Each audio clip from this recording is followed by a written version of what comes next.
We're learning more details about the Colorado Springs mass shooting that took place at an LGBT nightclub on November 19th, and much of the conversation has been surrounding the shooter's motivations because it's being investigated as a hate crime, and on top of this being just a horribly tragic act, there's also this political component to it, this culture war component to it, because of all the different issues that this overlaps with. It's not just gun safety, it's also right-wing media, stochastic terrorism, LGBT rights, and all these other issues. And so that's why there has been a lot of attention to this shooting in particular, and also just sort of the updates as to what we know about it. This time it's maybe more necessary to discuss the motivations of the shooter than in other cases because it overlaps with all these different issues.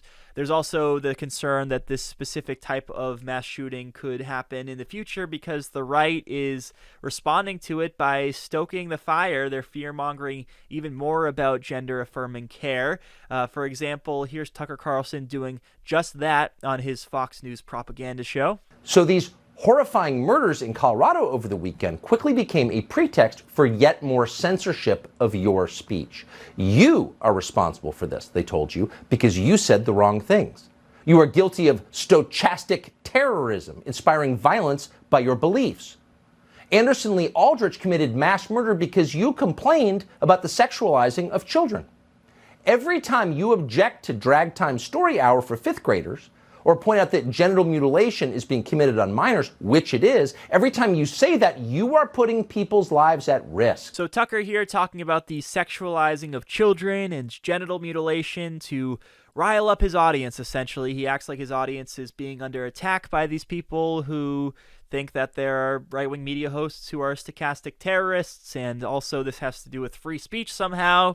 Really well done in terms of propaganda by Tucker Carlson, but not great in terms of lowering the temperature right now, especially after a mass shooting when we don't want to see this type of thing happen ever again. And then, as we discussed last week, there are other voices on the right who are taking the path of victim blaming in terms of responding to this. Here's Daily Wire commentator Matt Walsh saying that, oh, well, people should just stop dressing up in drag, I guess, if you want to avoid mass shootings at nightclubs and this sort of thing. Let's take another listen to that. But why should we be the only ones explaining? Instead of asking why we oppose it so much, we should ask why they support it so much that according to them, they will keep doing it at the risk of life and limb. Why is it so important to you to cross-dress in front of children? Why is it so important? Why do you need to do it? Why? Is it worth the cost that you claim you're paying for it? Why do you have to do this? Why can't you just not do it? How is that? Would that be a fine? If it is really causing all this chaos, again, that's your version. I don't agree with that. You're exaggerating. But according to you, that's what you're saying. What is it? Why? Look, if only you didn't wear that dress in public, you wouldn't have been catcalled. That's basically the type of logic that Matt Walsh is applying here. He's blaming the victim. This is also coming from supposedly someone who is pro-freedom. He's so pro-freedom, I guess, that he doesn't want people to feel empowered to live their life the way that they want to live without risk of getting shot at by people who irrationally hate them. Now, to add another layer of complexity to this story, it was found out that late last week the perpetrator has told their attorneys that they are non-binary, and immediately right-wingers ran with this story saying that, look, we're vindicated, the right had nothing to do with this, the shooter was actually a member of the LGBT community, so therefore it can't be right-wing stochastic terrorism that led to this, when really there's a possibility that this person could just be trolling and they're only now coming out as non-binary when they lived their entire life as a male, and they're doing so either to avoid hate crime prosecution or to just troll and make a point to a right-wing audience. We just don't know the facts of it yet. But still, that hasn't stopped people like Tucker Carlson from going out there and saying, look, we're vindicated. This proves that there was nothing to be upset with the right about. And let's take a look at it. Do you remember when Brandy Z. Drozny told you several hundred times that the accused shooter, Anderson Lee Aldrich, was inspired by hatred for the non-binary community that he learned on this show? Do you remember that? Well, actually, it turns out, we discovered last night, that Anderson Lee Aldrich is, drumroll please, part of the non-binary community. He doesn't hate them, He is one. In a court filing, Aldrich's lawyers wrote this, quote, Anderson Aldrich is non-binary.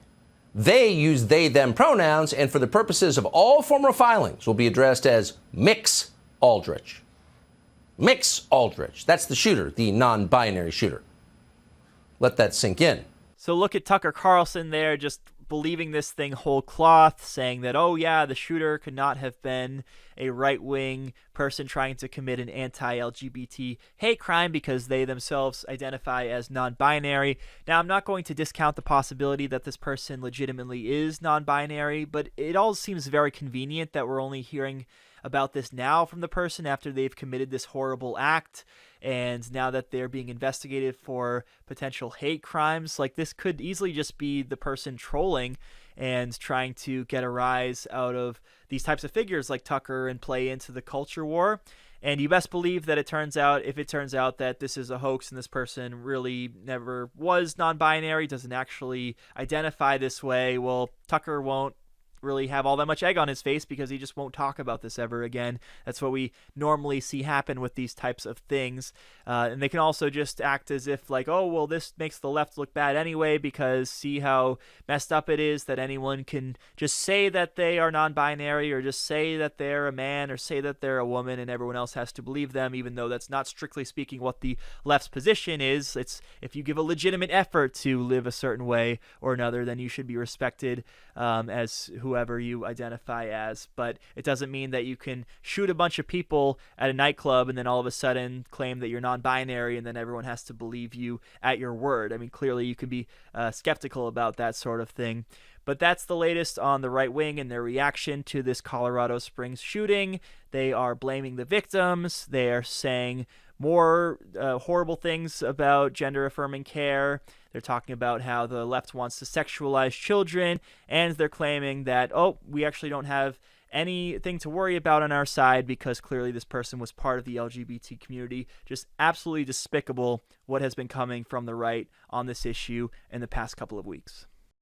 I love reading. I read every day. No matter how I arrange my schedule, I never have enough time to read all the books that I want, which is why Blinkist has been such an important part of my life for years now. Our sponsor, Blinkist, is the app that takes thousands of nonfiction books, boils them down into an explainer that you can read or listen to in just 15 minutes, which includes all the most important takeaways from the book.